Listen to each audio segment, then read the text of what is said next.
Welcome back to Key Talk Media. This your host, Key Talk. Check it out, man. All right. Hey, man, make sure y'all hit that like button for me and let's get into the topic today. So, today we're going to talk a little bit about Jakobie. Of course, Jakobie is the last guy that was actually arrested for the murder of Get Money Lil Ronnie.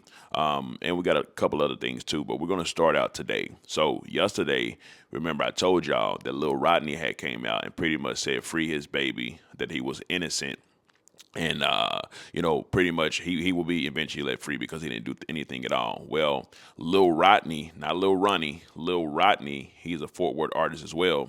He actually came out and he put out a video. Pretty much a lot of people saw this video as mocking Get Money Lil Ronnie because he kept saying literally, literally. And Get Money Lil Ronnie, for those that don't know, he always said literally, like literally. He would always say that, right? Some of y'all know, some of y'all don't know. But as far as that, also Lil Rodney came out and he said that, hey man, my guy is completely innocent. He would have never turned himself in if he wasn't innocent, right? So let me play that video for y'all to start it out. Here goes that video. Y'all talking about literally innocent. Fuck y'all talking about who guilty ass will turn that stuff in. Start goof ass so literally innocent, literally. Anyway, so just like yesterday when I told y'all, it's very, very dangerous for Lil Rodney to be, I guess you could say standing next to Buddy, but that's his gang, that's his people, that's his crew, that's his clique. So with that being said, it does show that he's loyal to his gang, to his clique, to his crew, but at the same time, it is a very dangerous game, right? I'm gonna go to the comment section, just read some of the comments from that video that y'all just looked at. So the first comment says, nah, them members told bro to turn himself in because he was putting too much heat on the block. Them folks was going to be posted up and kicking down doors till they caught bro. That could very well be true as well. It says, why would the cops literally put out a warrant for his arrest if he was literally innocent? They literally did that. Isn't that PMG stepson? He had no choice. They was going to get him regardless. The feds watching. Lil bro want to put himself in so bad. Thought I was tripping. He cool. It says Charleston White tried to tell y'all this who he no.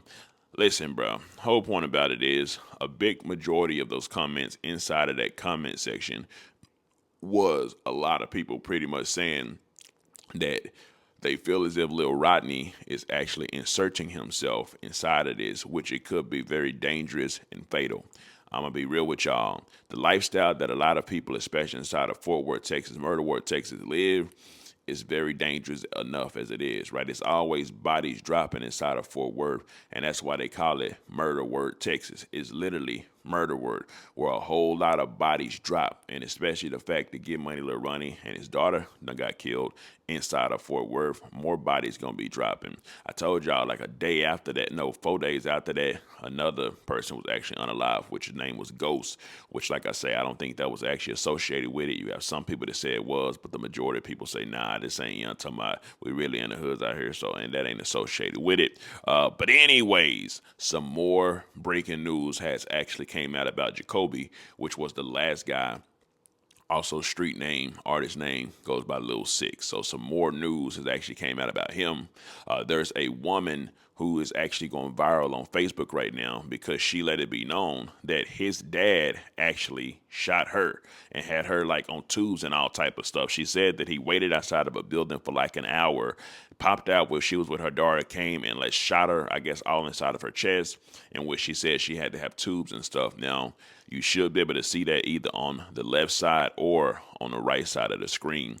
And what I'm going to do, I'm going to read it, right? So it says, his daddy, the one shot me in the chest January 12th, close range, had me fighting for my life with tubes all in my chest, and now he done killed that man and his 5-year-old baby is wild. So she's not saying the son, which is the guy that they're alleging unalive, Get Money Lil Ronnie and his daughter. She's not saying that he shot her. She's saying that his father actually shot her, right? So in a way, it's kind of like, okay, the dad's a stepper and the son's a stepper, which would actually make sense because they do say everybody pretty much follows up after their dad most of the time, even if you don't know them. It's something about you that's really super close to how your dad actually is, right? Now, if I continue reading it, actually, you know what? Let me go over here because people in the comment section started to ask questions like, "Are you serious right now? Is this real?" So somebody said, I hope you're playing," and she was like, "I wish I was." That nigga was mad because I ain't want to fuck with him and hid on side of a building for an hour and waited for me and my daughter to come out and shot me in my chest close range with a 9mm hollow point. Now, I will say I always hear people dissing hollow point tips. I don't know why people diss it. If you know why people diss hollow points, comment down below. But it didn't kill her, so that may be why people diss it, because they don't really like kill as if like the intentions actually was. Now, I know y'all are probably asking if anybody called the police and if he's in any sort of trouble. Somebody else did ask that as well, and I'm gonna tell you what they said. So another lady said, "I hope he's in jail," in which Katrina Whitaker responded and says, "He bonded out, but he on an ankle monitor until he have to serve his time." The person said, "Are you serious?" She said, "Girl, yes. I don't see how they let him out." Then she said again, "I died twice. They had to bring me back both times, but he's on house arrest." So as you can see, I don't know if that's something that 12 Nil would try to use. I guess they could try to paint a narrative. Well, not paint a narrative. Well, I guess everything is a narrative, whether it's true or false, right? But I guess 12 Nim could try to paint a narrative and say, well, this is part of the reason why he's like that. What, they'll inside of the court whenever the case actually happens, because like I say, unless these guys plead out, or somehow prove their innocence, because we do have to say innocent until proven guilty in the court of law, which is how it goes inside of the United States. So with that being said, we'll just have to see how it goes. But if they go to trial, I do believe this now viral post will be something that they'll potentially bring up. It does seem like the fact that these two went on a run, a lot of more conversation and talk actually happened about them, which made a lot more stuff actually go viral, that I believe the courts will potentially try to use, because like I said, that's just what they do. But anyways, also an update. So y'all remember the girl that was actually arrested? Like I told y'all, she would probably be arrested for harboring a fugitive. I really said harboring a criminal, but obviously I meant harboring a fugitive. And I told y'all that someone said that she was also potentially a getaway driver. It has been proven now that I don't believe she was the getaway driver, because there's a video of those two guys hopping out the car, hopping back in the car, and one of them got in the driver's seat.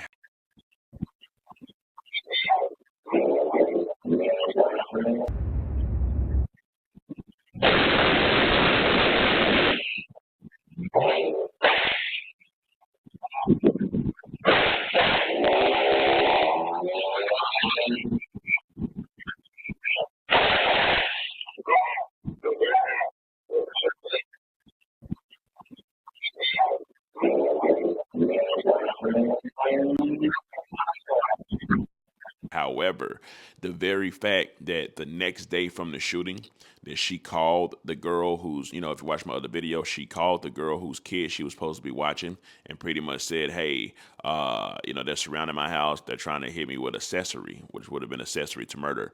Now, there's a lot of different ways you can be accessory. You can get like an accessory to murder charge.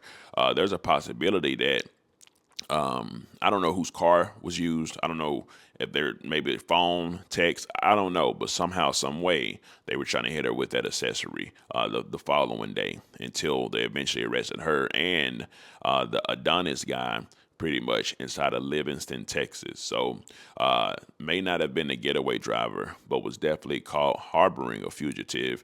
And I'm sure they will try to get more information out of her. Just the very fact that they did try to pull up on her the next day, and then they eventually arrested her with the guy, right? She may be a big key to the case as well, because if y'all remember, the conversation from the girl that I posted that said that, they shared a baby daddy. Like if you don't know about that, you got to go watch my previous videos to be caught up. But remember that they share baby daddy, and that girl knew information that she just wasn't telling her really, right? So I know they are going to be pounding her. Wait, Hold on. When I say they're going to be pounding her, I mean the detectives is going to be pounding her inside of the detective room. Well, that sounds crazy too. The detectives are going to be pounding her head for information and details about the murder inside of the interrogation room to try to get as many details as they can possibly get.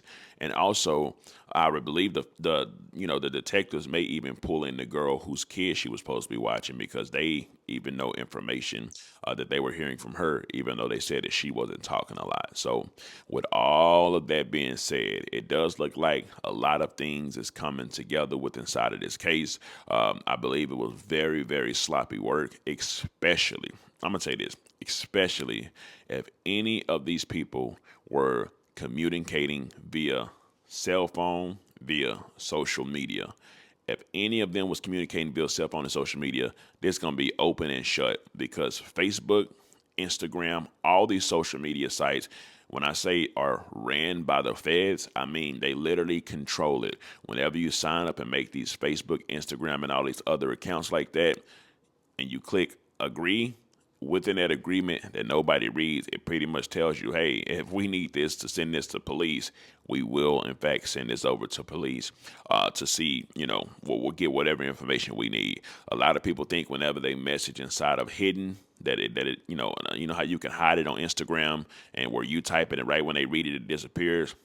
It can all be brought back. Nothing has ever completely disappeared. So as more details come out about this case, like I say, I definitely will keep y'all up to date. And we'll see as more information period comes out about the people as well. I will definitely keep y'all updated on the entire situation. Anyways, let me know something. So, for one, do y'all think these are the right guys that was actually arrested? For two, do you think any of them will ever get out? Like, do y'all think it's a complete wrap for these guys? Obviously, a 5-year-old was unalived, or do y'all think they'll be able to cut them like some type of deal or something like that? Anyways, let me know something. Comment down below. Let me know what you think about this entire ordeal. I'm out.